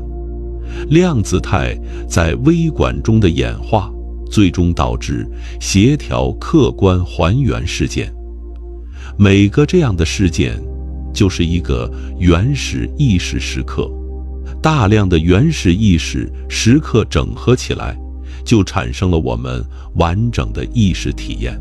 彭罗斯的论证基于他对量子引力的思考，他认为在量子力学和广义相对论的交界处存在一种客观还原，波函数不是由于测量而坍缩，而是由于引力效应而自发坍缩。如果这种客观还原存在，那么它可能发生在微管中，从而与意识产生联系。这个理论非常大胆，因为它将意识置于量子力学的核心。如果它是对的，那么意识就不是一个可以用经典物理解释的现象，而是一种量子力学效应，就像超导或量子计算一样。还有一些更激进的假说，将量子纠缠与某些超自然现象联系起来。例如，有些研究者提出，量子纠缠可能解释远程心灵感应或类似的超心理学现象，但这些假说大多缺乏可靠的实验支持，仍然属于推测的范畴。批评与辩护，量子意识假说面临严峻的批评。最严重的问题是去相干。量子叠加态是极其脆弱的，任何与环境的相互作用，如与其他分子的碰撞、热振动等，都会破坏量子相干性，使叠加态坍缩为经典状态。在温暖、潮湿、嘈杂的大脑环境中，温度约为37度，充满各种分子和离子，量子相干性能够维持多久？这是一个巨大的疑问。大脑的温度和环境与产生量子效应的典型条件，接近绝对0度的极低温度、严格隔绝的环境，形成鲜明对比。大多数研究者认为，在这样混乱的环境中，量子相干性会在皮秒万亿分之一秒内消失，远不足以支撑有意义的量子计算。另一个问题是尺度问题。在典型的量子现象中，如超导或量子计算机，涉及的粒子数量相对较少，温度极低，环境被严格控制。但大脑是一个包含数百亿神经元的巨大系统，每个神经元又有成千上万个突触，量子效应通常只在微观尺度上显著，如何放大到这样宏观的系统？此外，OR 理论还面临可检验性的问题。一个好的科学理论应当能够做出可检验的预测，并有可能被证伪。目前OR 理论的一些预测，如微管中的量子震荡，仍然难以在实验中验证。当然，这些批评并不意味着量子意识假说一定错误。科学史上不乏这样的例子，某个理论最初看似不可能，后来却获得了支持。量子力学的奇异性质我们尚未完全理解，也许在生物系统中确实存在我们尚未发现的量子效应。量子生物学的研究正在揭示，活细胞中可能存在某些量子过程，如光合作用中的量子相干传输。但至少在目前，量子意识假说仍然是一个有争议的、缺乏坚实实验支持的理论。它可能是未来意识研究的一个重要方向，但还不是一个确立的科学结论。薛定谔的远见说到量子力学与意识的交叉，我们不得不提到埃尔温·薛定谔，那个提出薛定谔的猫思想实验的物理学家。鲜为人知的是，他在1950年代写了一本重要的小书《生命是什么》。其中提出了许多关于生命和意识的深刻洞见。薛定谔在书中提出了一个关键问题：生命系统如何对抗热力学第二定律？根据热力学第二定律，封闭系统会趋向于无序熵增，但在生命系统中，我们观察到的是高度有序的结构和精细的协调。这怎么可能？薛定谔提出了负熵的概念，生命通过不断从环境中汲取负熵及秩序来维持自身的有序状态，就像一台机器需要持续的燃料输入来运转，生命需要持续的能量输入来维持组织。但更深刻的是，薛定谔在书中大胆推测，意识可能与量子力学有关。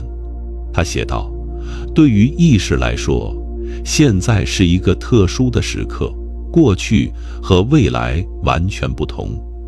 这个事实与我所知道的物理学基本定律相矛盾。这种对时间的独特体验可能需要某种量子力学的框架来理解。薛定谔还讨论了记忆和时间的本质。他注意到，我们对过去的记忆与对未来的期待在意识中是不同的。这种不对称性，时间之间，在经典物理学中没有基础，但在量子力学中可能存在某种暗示。这些思考虽然不是精确的科学理论，但它们展示了一个伟大物理学家对意识问题的深刻关注。薛定谔预见到，理解意识可能需要新的物理观念，而量子力学可能为这种新观念提供了线索。人工智能与机器意识，我们能创造思维吗？图灵测试与机器思维，在人工智能的领域，机器是否能思考的问题一直是一个核心议题。英国数学家阿兰·图灵在1950年发表了一篇划时代的论文《计算机械与智能》，提出了一个简单却深刻的问题：如果一台机器能够表现得与人类无法区分，那它是否可以说是在思考？图灵提出了一个后来被称为图灵测试的检验方法，将一个人类裁判与一个人和一台机器隔开，通过文字进行交流。如果裁判无法可靠地区分哪个是人，哪个是机器，那么这台机器就通过了测试。在图灵看来，如果机器能够做到这一点，我们就没有理由说它不是在思考。图灵测试的提出是革命性的，它避开了一个困难的概念问题：什么是思考，而聚焦于一个可操作的行为标准。如果一台机器能够与人对话而不被识破，它是否真的理解语言，或者只是模拟对话？图灵认为这个问题的答案是，模拟对话的能力就是对话理解的能力。然而，哲学家约翰·塞尔提出的中文房间论证对这种观点提出了挑战。塞尔的论证我们之前已经介绍过，仅仅执行符号操作规则并不等同于理解语言。就像房间里的你不懂中文，机器也不理解语言，它只是根据规则操作符号。这个论证触及了人工智能的核心问题：什么是理解？是行为上的等价，还是更深层的东西？现代 AI 的能力与局限。在过去的10年里，人工智能取得了惊人的进展。大语言模型如 GPT 系列展现出了令人印象深刻的能力，它们能够生成流畅的文章，进行自然的对话，写诗、编程、分析复杂问题。它们的表现常常让人们惊叹，这难道不是真正的理解吗？但仔细审视之下，这些系统仍然显示出明显的局限，它们容易产生幻觉，生成听起来合理但实际上是错误的信息。它们缺乏真正的世界模型，无法像人类一样直观地理解物理世界。它们不知道自己知道什么，不知道什么，无法像人类一样对自己的知识状态进行反思。更根本的是，我们仍然不清楚这些系统的内部表征是什么。大语言模型通过学习海量文本来预测下一个词最可能出现，但这种预测能力是否等同于理解？当模型说我很高兴时，它是否真的在表达一种情绪，还是只是在模仿人类表达情绪的方式？也许这些问题是无法回答的，因为我们甚至不清楚人类自身的理解究竟是什么。但它们提醒我们，在谈论机器意识时，我们首先需要理解人类意识是什么。机器意识的哲学问题。如果我们要问机器是否有意识，我们需要首先理解什么是意识。不同的理论导向不同的结论。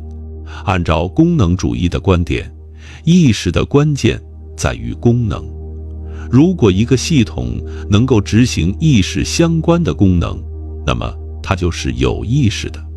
如果一台机器能够感知、思考、感受、做出决定、拥有偏好，如果它在功能上与有意识的人类无法区分，那么它就是有意识的，无论它由什么材料构成。但中文坊间论证和其他类似的思想实验表明，功能等价可能不够，仅仅模拟意识行为的系统可能仍然缺乏真正的理解和体验。也许意识需要某种更微妙的东西，也许是意向性指向某物的能力，也许是感受性感受的能力，也许是我们尚无法命名的东西。哲学家罗伯特·查尔默斯提出了一个有趣的实验：体验机。想象一台机器能够向你提供任何你想要的体验，快乐的、满足的、成功的。它可以模拟与朋友共进晚餐，读最爱的书，取得巨大成就。所有这些都是完美的体验，没有真实的来源。如果你被连接到这台机器上，你会接受吗？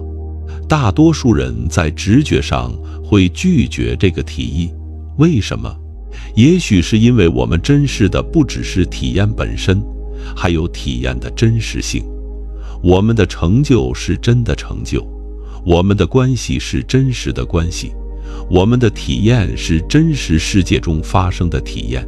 如果机器向我们提供的体验都是假的，我们会觉得失去了什么。这个思想实验暗示，也许意识不只是产生体验的能力，还涉及体验与某种真实世界的关联。也许真正重要的不是意识体验本身，而是我们作为意识主体的存在，作为在世界中的行动者、关系者、创造者。神经形态计算与类脑智能超越传统人工智能的一种途径是神经形态计算设计模仿大脑结构的硬件系统。传统计算机使用冯诺依曼架构，数据存储和计算是分开的，但大脑不是这样的。大脑中的每个神经元既是计算单元，又是存储单元，信息处理和存储是紧密结合的。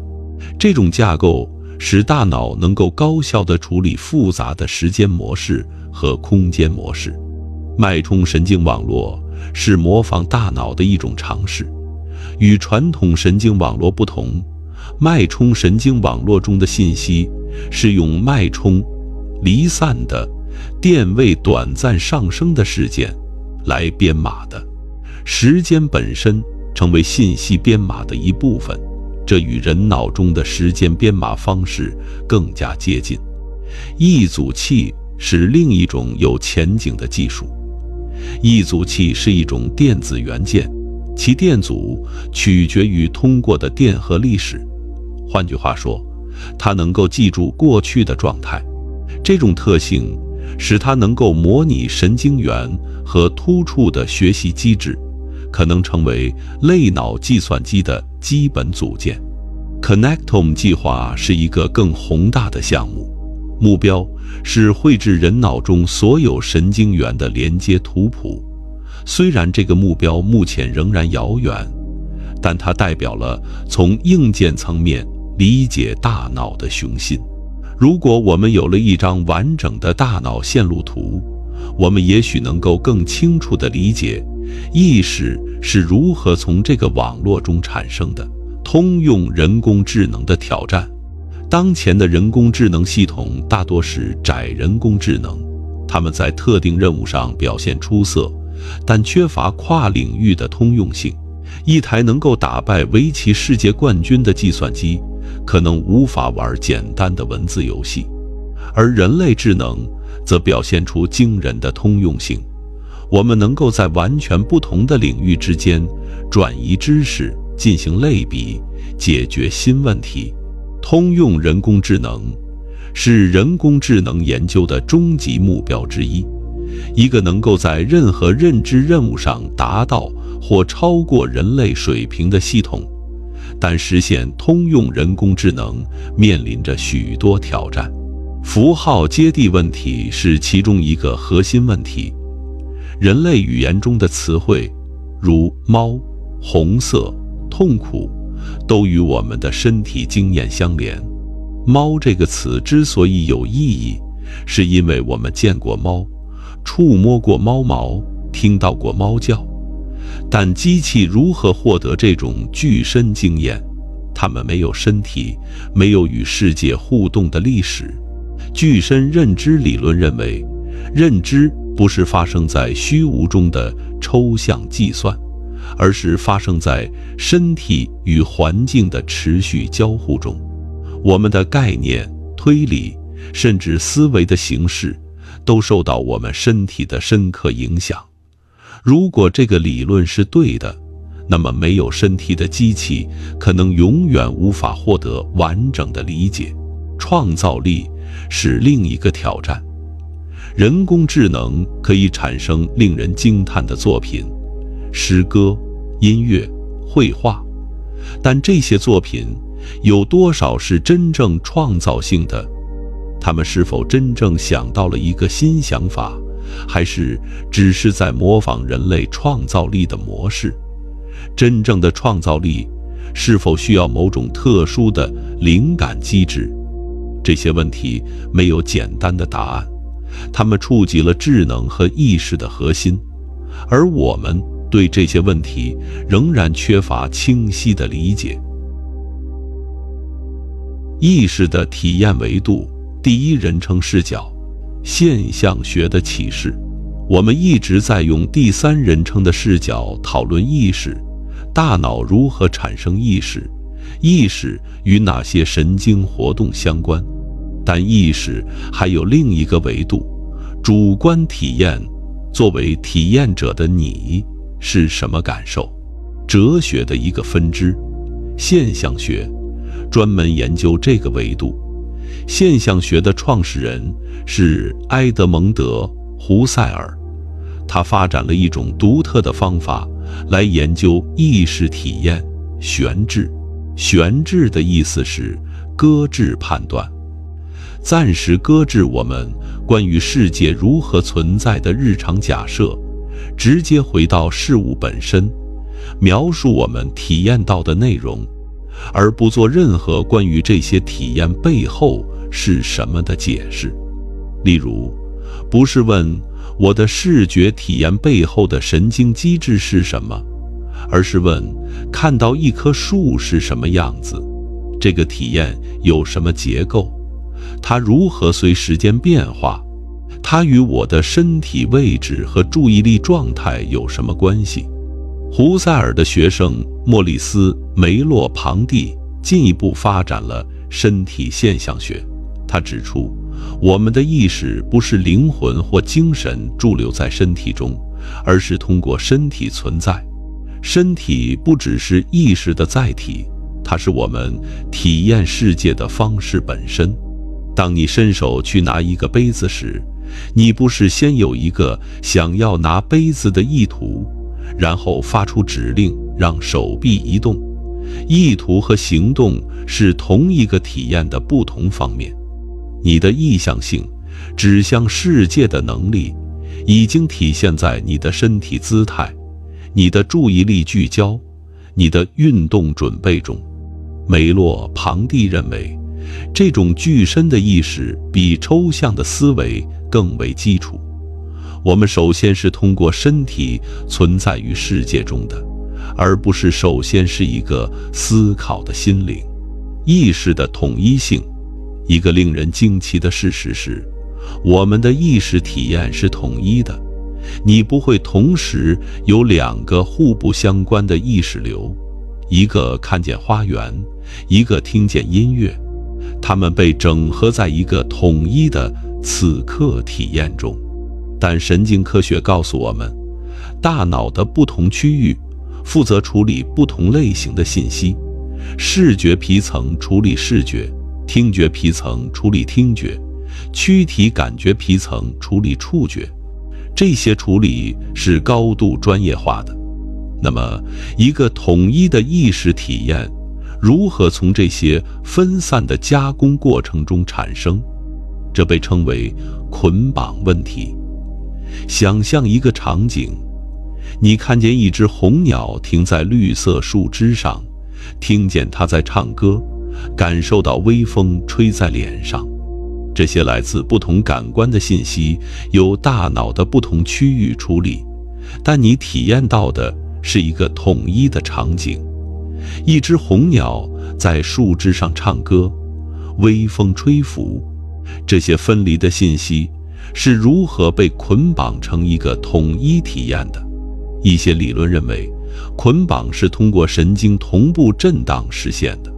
不同脑区的神经元在同一频率上震荡，从而实现信息整合。伽马波40赫兹的同步被认为特别重要。另一个理论认为，捆绑是通过注意力机制实现的。注意力像一束聚光灯，照亮特定的场景片段，将其整合成统一的叙事。还有一个更深层的问题，为什么我们的意识体验在时间上是统一的？我们的意识体验不是一系列静止的画面，而是一条持续流动的时间河流。此刻的体验与上一刻的体验是连续的，我们有一个持续存在的自我贯穿其间。但这种时间统一性的神经基础是什么？我们的大脑将瞬间的感官输入编织成一个连贯的生命叙事。这种叙事的能力将过去、现在和未来连接成有意义的故事，可能是意识最显著的特征之一。情感与价值。意识不只是冷冰冰的感知和认知，它充满了情感色彩。当我们说意识时，我们通常想到的是认知活动、思考、推理、决策，但情感可能是意识体验中同样重要的维度。情绪具有具身基础，你的身体在情绪体验中扮演重要角色。当你害怕时，你的心跳加速，呼吸变浅，肌肉紧张。当你快乐时，你可能感到轻松、温暖，想要微笑。实验表明，仅仅是模仿面部表情，即使没有真实的情绪来源，也能够在一定程度上诱发相应的情绪体验。这表明，情绪不仅是心理事件，也是身体事件。意识体验可能是身体和大脑紧密耦合的产物，而不是纯粹发生在头骨中的精神事件。情感还在价值体验中扮演核心角色。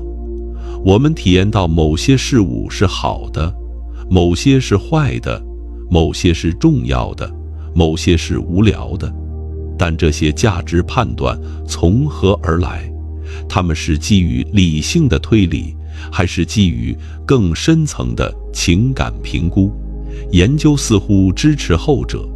在神经科学家安东尼奥·达马西奥的研究中，那些前额叶受损的病人，他们失去了情绪反应的能力，虽然保留了推理能力，但在实际决策中表现出严重的困难。他们能够知道什么是正确的选择，但无法感受哪个选择是更好的。这暗示我们的价值判断可能深深根植于情感之中。理性与情感不是对立的，而是互补的。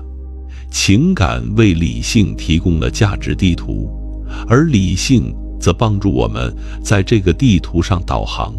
梦与无意识，意识不是一种全或无的状态，在清醒和深度睡眠之间存在一系列中间状态，包括做梦状态、快速眼动睡眠。在快速眼动睡眠中，大脑活跃度与清醒时相似，某些区域甚至比清醒时更活跃。但我们对自己的身体和周围环境几乎没有感知和控制。这种状态下产生的体验就是梦。梦具有一些有趣的特征，它们往往具有叙事的结构，不是随机的图像和声音，而是一个具有时间展开的故事。但这些叙事往往缺乏清醒时逻辑的连贯性，梦中的情节可以跳跃、扭曲、混合。梦还可能与潜意识的动态有关。精神分析学家弗洛伊德认为，梦是潜意识、欲望和冲突的象征表达。虽然现代心理学对弗洛伊德的许多具体理论持怀疑态度，但梦与情感处理、记忆巩固之间的联系已经得到研究支持。清醒梦是一种更奇特的体验。在清醒梦中，做梦者意识到自己在做梦，有时甚至能够控制梦的内容。一些技术，如在睡前进行特定的冥想和自我暗示，据说能够提高清醒梦的发生率。清醒梦提供了一个独特的机会来研究意识的自我反思能力。冥想与意识的训练。冥想，特别是正念冥想，是研究意识可塑性的一个窗口。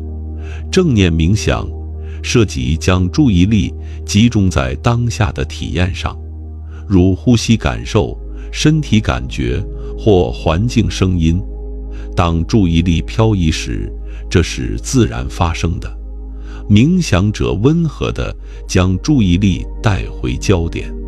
神经影像学研究发现，长期冥想者的大脑在结构上与对照组有差异。冥想者的大脑皮层厚度在某些区域增加，这些区域与注意力、感觉处理和自我反思有关。这些发现表明，大脑不是固定的硬件，而是可以根据使用方式进行调整的软组织。功能性研究也发现，冥想者表现出更强的注意力控制能力，在需要维持注意力和抑制分心的任务上表现更好。这些能力不仅在冥想时表现出来，在日常生活任务中也得到迁移。如果冥想能够改变大脑，那么它可能提供了一种训练意识的方式。我们通常认为意识是被动的，我们体验到的东西发生在我们身上，而不是我们主动创造的。但冥想的实践表明，通过特定的训练，我们可以改变意识的品质和深度，这是一个令人着迷的可能性。也许意识不是固定的给定，而是可以培育和发展的能力。就像通过练习可以提高演奏钢琴或解题的能力一样，也许通过适当的训练，我们可以成为更好的意识者。自由意志的实验探索，利贝特的实验及其争议。我们已经提到过本杰明·利贝特的经典实验，这个实验的结果如此令人不安，值得我们更详细的探讨。在利贝特的实验中，受试者坐在屏幕前，被要求在想动手指时随时按下按钮，同时记录他们大脑的活动。受试者用眼睛追踪屏幕上的时钟指针，当他们决定要按下按钮时，报告指针的位置。研究人员同时记录他们大脑的准备电位，结果令人惊讶。平均而言，准备电位，一个表明大脑正在准备运动的大脑信号，出现在受试者报告做出决定之前约550毫秒。这意味着大脑在你意识到自己做出决定之前就已经开始准备了。如果意识决定是大脑准备的结果而不是原因，那么我们的自由意志在哪里？也许我们意识到的决定只是一个事后报告，而真正的决定发生在大脑的某个无意识层面。这个发现引发了广泛争议。一些研究者质疑实验的方法，也许受试者报告的不是他们决定的时间点，而是他们注意到自己已经决定的时间点。另一些研究者则认为，550毫秒的延迟可能不足以否定自由意志。也许自由意志的作用发生在准备之前的某个时刻，但我们目前的技术无法检测到。后来的实验进一步复杂化了图景。有些研究发现，准备电位的大小和模式可以被无意识因素操控。例如，如果你以不可察觉的速度向受试者呈现某些图像，这可能影响他们的自由选择，而受试者完全意识不到这些影响。这表明我们的决定比我们以为的更受无意识因素影响。自由意志的心理学研究，心理学研究揭示了许多无意识过程对我们行为的潜在影响。启动效应是一个经典的例子。在实验中，向被试快速呈现一个词，如老人，速度快到他们通常无法有意识地感知。之后，这些被试在走路时放慢脚步的可能性增加，即使他们完全不记得看到过这个词。这个词启动了与老年人相关的行为模式，而被试对此毫无察觉。这些实验表明，我们的许多行为，甚至那些我们以为是自由选择的行为，可能受到无意识因素的操纵。我们以为自己深思熟虑做出的决定，可能只是被微妙的无意识的线索所影响。更令人不安的是，对自我报告可靠性的质疑。我们通常以为我们能够准确报告自己做出决定的原因和过程，但心理学研究表明，我们通常对自己行为的真正原因一无所知。在一个著名的实验中，研究者让女性参与者与一位男性进行电话交谈。这位男性有时表现得友好，有时表现得冷淡，但无论男性的实际态度如何，当问女性参与者觉得男性对他们是否有兴趣时，参与者的回答取决于交谈中男性是否碰巧表现友好，而这完全是随机安排的。参与者将他们对男性的好感归因于男性的态度，但实际上，这种好感完全是由偶然的交流内容决定的。这说明我们对自己的心理过程往往有事后合理化的倾向。我们为已经做出的行为创造理由，但这些理由并不反映真实的因果过程。如果我们在这么简单的事情上都可能搞错动机，那么在更复杂的道德决定中，我们又能有多大把握了解自己真正的理由？基因与环境的交互，我们的行为和能力有多少是先天的，有多少是后天的？这是心理学和遗传学领域一个长期争论的问题。双胞胎研究提供了重要的洞察，同卵双胞胎共享几乎所有基因，在性格特质上比异卵双胞胎更相似，即使他们被分开抚养，成长在完全不同的家庭中。这意味着许多特质，如外向性、神经质、认知能力，有一定的遗传成分，但这并不意味着这些特质是固定的。表观遗传学研究表明，环境因素，如压力、营养、毒素暴露，可以影响基因的表达方式，而不改变基因序列本身。这些影响可以在生命早期发生，甚至可能跨代传递。神经可塑性是大脑对经验做出调整的能力。神经可塑性意味着我们的大脑不是固定的硬件，而是可以根据使用方式进行重新连线的软组织。早期经验对大脑发育有深远影响，但成年后的大脑仍然保持着一定程度的可塑性。这意味着我们的自由意志虽然受到生物因素的限制，但并不是完全固定的。通过适当的努力和环境改变，我们可能能够超出我们既定的倾向。自由意志的神经调控，现代神经科学提供了直接操控大脑功能的工具，这带来了令人不安的实验发现。经颅磁刺激使用强磁场，暂时性的抑制或激活特定脑区的活动。当经颅磁刺激应用于运动皮层时，它可以在没有自愿意图的情况下引起手臂运动；当应用于前额叶皮层时，它可能干扰决策过程，使被试更难做出决定或改变他们的决定。更极端的是深脑刺激，这种技术在大脑深处植入电极，可以持续调节特定脑区的活动。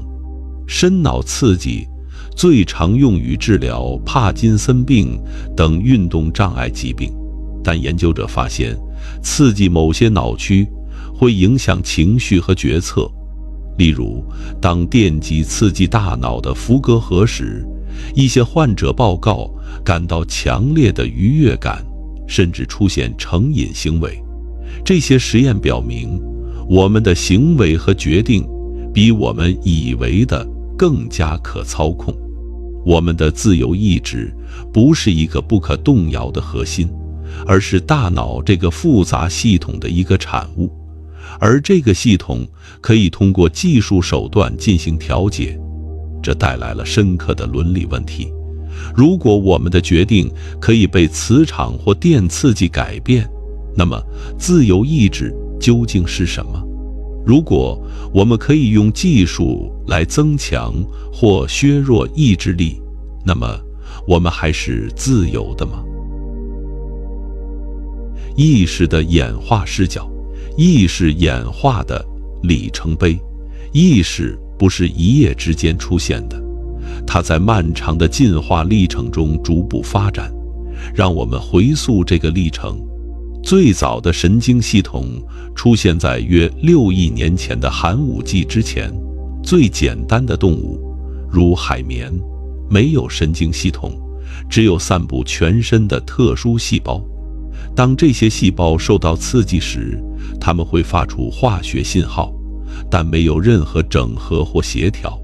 第一个真正的神经系统可能出现在类似水母的刺细胞动物中，这些动物有神经网络，能够协调身体的收缩和扩张，使它们能够在水中游动。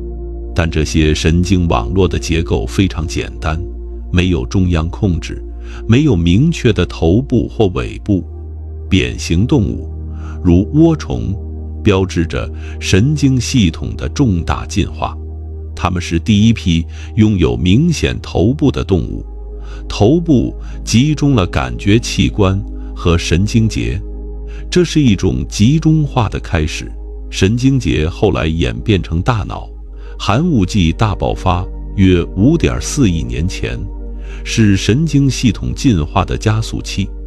在这个时期，大量复杂的动物形态突然出现，捕食者和猎物之间的军备竞赛可能推动了神经系统的快速进化。眼睛、运动能力、复杂行为，所有这些都需要更复杂的神经系统支撑。哺乳动物的大脑在恐龙时代开始发展，但它们直到恐龙灭绝后才开始真正繁荣。哺乳动物发展出了新的大脑皮层，一层覆盖在大脑其他部分上的复杂结构。新皮层与更古老的大脑结构相互作用，产生了更复杂的行为和认知能力。灵长类动物的皮层特别发达，而人类的新皮层，特别是前额叶皮层，在进化上达到了顶峰。人类皮层表面积约为黑猩猩的2倍，而黑猩猩的皮层又是猴子的大约2倍。这种皮层的扩展主要发生在联系区域，那些连接不同功能区域的部分，而不是初级感觉和运动区域。意识的适应性功能，意识为什么会在进化中出现？它提供了什么适应性优势？一个可能的答案是，意识允许更灵活的行为。反射行为是快速的、自动的，对环境变化做出刻板反应。它们很有效，但缺乏灵活性。如果你遇到的情况不在你的反射程序中，你就没有应对方案。意识允许更慢速但更灵活的处理。当面对新问题或复杂问题时，有意识的处理能够综合来自多个来源的信息，尝试不同的策略，评估不同方案的后果，然后在行动之前做出决定。工作记忆是这个过程的核心。工作记忆是在意识中进行操作的那一小部分信息存储。当你心算一道数学题时，你在使用工作记忆；当你思考一个道德问题时，你也在使用工作记忆。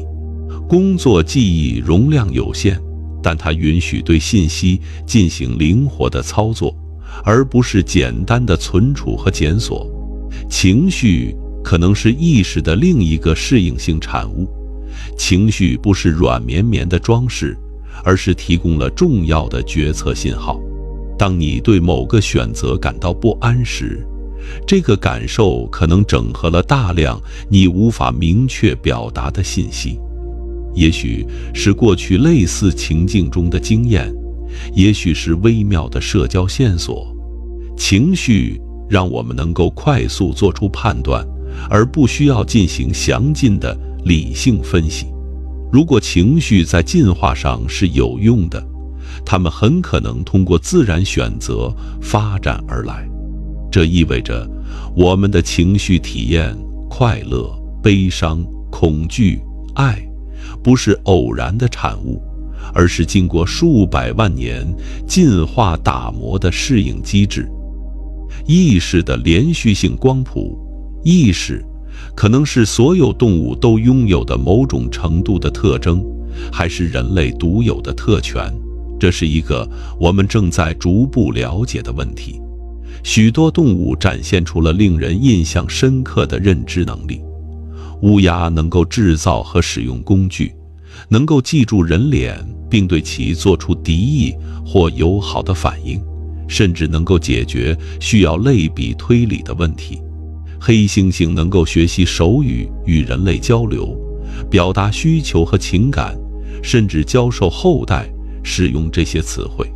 章鱼尽管是无脊椎动物，展现出了学习、问题解决和可能的好奇心，但这些能力是否意味着意识，这取决于我们对意识的定义。如果我们将意识定义为有能力的认知功能，那么许多动物显然是有意识的。如果我们要求意识，包括自我意识，意识到自己是一个独立存在的个体，那么证据就更加复杂了。镜像自我识别测试是一种常用的自我意识检验。在这个测试中，动物被在额头上做一个不可见的标记，然后将一面镜子放在它们面前。能够认出镜子中自己的动物，通过触摸自己身上的标记，被认为具有某种形式的自我意识。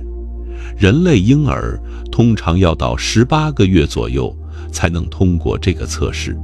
黑猩猩、大象、海豚和一些鸟类能够通过这个测试，但许多其他动物，包括狗和猫，不能。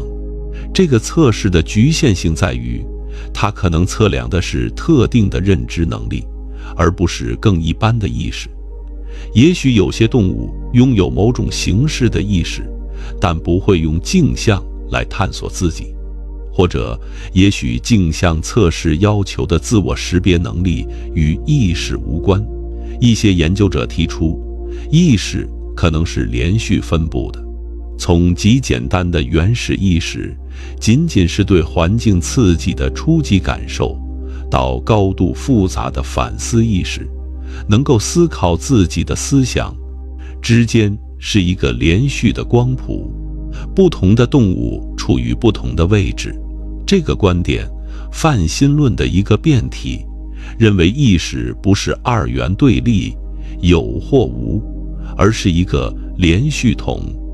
如果我们接受这个观点，那么关于动物意识的争论就变成了一个程度问题，而不是类型问题。演化论视角下的自由意志。从进化的角度看，自由意志可能不是我们以为的天赋，而是一个在进化中发展出来的功能。也许是为了帮助我们应对社会生活的复杂性。灵长类动物是高度社会化的生物，而社会化需要复杂的心理能力。你需要能够理解他人的意图和情绪，需要能够预测他人的行为，需要能够协调与合作，需要能够在冲突中做出选择。这些能力需要一定的心理距离，一种将自己与当下情境分离，反思替代可能性的能力。也许自由意志的主观体验，那种我们能够选择不同行动方案的感觉，在进化中发展出来，是为了帮助我们管理复杂的社会生活。如果意识提供了一种模拟不同行动方案的能力，那么做出选择的主观体验就是这种模拟的结果。但这带来一个令人不安的可能性：如果自由意志是一种适应性虚构，那么它是否对我们有害？如果我们发现自己只是受因果律支配的生物，我们的道德、法律和社会制度是否会崩溃？也许答案是不会。也许即使自由意志是虚构的，它仍然是有用的虚构。就像货币的价值，它本身只是一张纸或一个数字，但由于我们集体相信它的价值，它就具有真正的购买力。如果自由意志的信念帮助我们成为更好的决策者，更负责任的行动者，那么即使它在形而上学上是假的，它仍然是功能性的真。意识的未来，科学与哲学的交汇。意识科学的下一个前沿，意识研究正在经历一场技术革命，新的工具正在打开通往大脑内部的大门。NeuroPixels 是一种新型的硅碳针，能够同时记录数百个神经元。与早期的电极相比， NeuroPixels 提供更好的信号质量和更长的记录时间，这使研究者能够观察在大段时间内神经网络的动态变化，包括那些与意识体验相关的变化。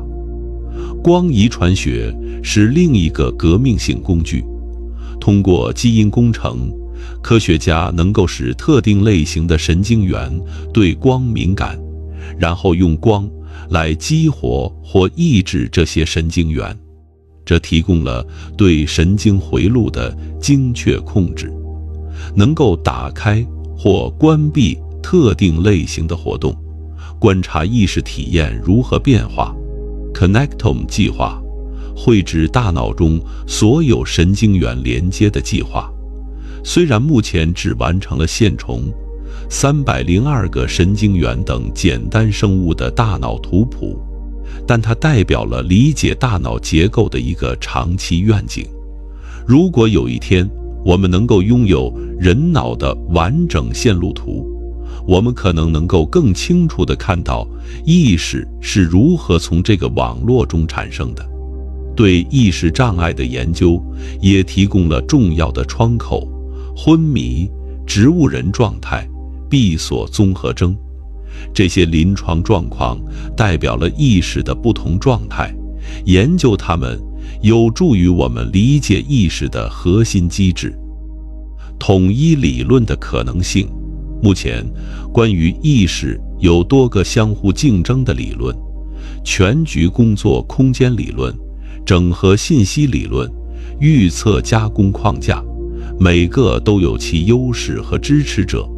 意识科学面临的一个挑战是，这些理论是否能够被整合成一个统一的框架。一些研究者正在尝试这种整合。全局工作空间理论强调信息的广播，整合信息理论强调信息的整合，预测加工框架强调大脑的主动预测。也许这些其实是同一基本过程的互补描述。托诺尼提出的信息几何学可能提供了一种统一的数学语言。在这种观点下，意识被理解为一种特殊的信息几何，一个系统的主观体验对应于它所占据的信息空间的几何结构。这个想法仍然处于早期阶段，但它有潜力将不同的意识理论置于共同的数学框架下。跨学科对话的重要性日益凸显。意识问题不能只靠神经科学家来解决，它需要哲学家、物理学家的贡献。不同学科之间的对话可能产生新的洞见。伦理与社会的深远影响。意识研究的进展将带来深刻的社会和伦理影响。如果神经技术可以用来读取甚至写入意识，那么隐私的概念将需要重新思考。你脑中的想法是否是你自己的财产？如果保险公司或雇主能够访问你的神经数据，会发生什么？如果政府能够通过神经技术来影响公民的投票选择，会发生什么？意识增强技术带来了另一个问题：如果有一天我们能够增强意识能力，更好的注意力，更强的记忆，更敏锐的感知，谁有权获得这些增强？如果只有富人能够获得增强，是否会加剧社会不平等？人工智能权利的讨论也与意识问题相关。随着 AI 系统变得越来越复杂，我们是否应该赋予它们某种形式的权利？如果一个 AI 系统表现出与人类难以区分的行为，我们是否有道德义务对待它，像对待人类一样？我们在这次旅程中探索了许多领域：哲学的争论、神经科学的发现、量子力学的猜想、人工智能的探索、演化的视角。但我们真的解决了那个核心问题吗？意识、主观体验究竟是什么？它是如何从物质中产生的？说实话，我们仍然身处迷雾。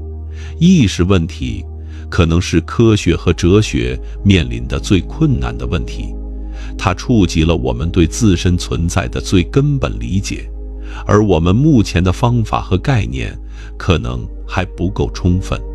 但这并不意味着我们没有取得进展。我们正在开发新的工具来探索大脑，正在发展新的理论来理解意识，正在进行新的实验来检验假说。每一代人都会继承前一代人的问题，但也会获得解决这些问题的更好工具。也许意识问题的解决需要某种范式转换，一种全新的思维框架，我们目前还没有预见到的。也许它需要将科学和哲学以一种新的方式结合起来。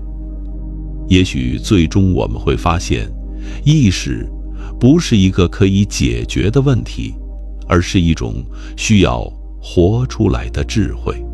但有一件事我们可以确定，我们每个人都在拥有意识体验。无论我们最终如何理解意识，它都是我们存在的一个基本维度，每时每刻都在发生，贯穿我们整个生命。当我们感受到阳光的温暖，聆听音乐的美妙，思念远方的人，回忆过去的美好，这些都是意识的神奇表现。此刻，你正在阅读这篇文章，你的意识正在流动。也许你不完全理解意识是什么，但你可以肯定的是，你正在体验它。这种体验，活着、感受、思考、存在，本身就已经是宇宙中最奇妙的事情之一。让我们以一个温暖的想法来结束这段旅程。也许理解意识最终不是为了解决一个问题，而是为了更深刻地欣赏我们存在的奇迹。意识是我们每个人与宇宙对话的方式，通过它，物质变成了经验，无序变成了意义，虚无变成了我在这里。愿你今晚有一个平和的睡眠，在梦中继续这个永恒的探索。也许在梦里，你会找到我们在清醒时找不到的答案。晚安。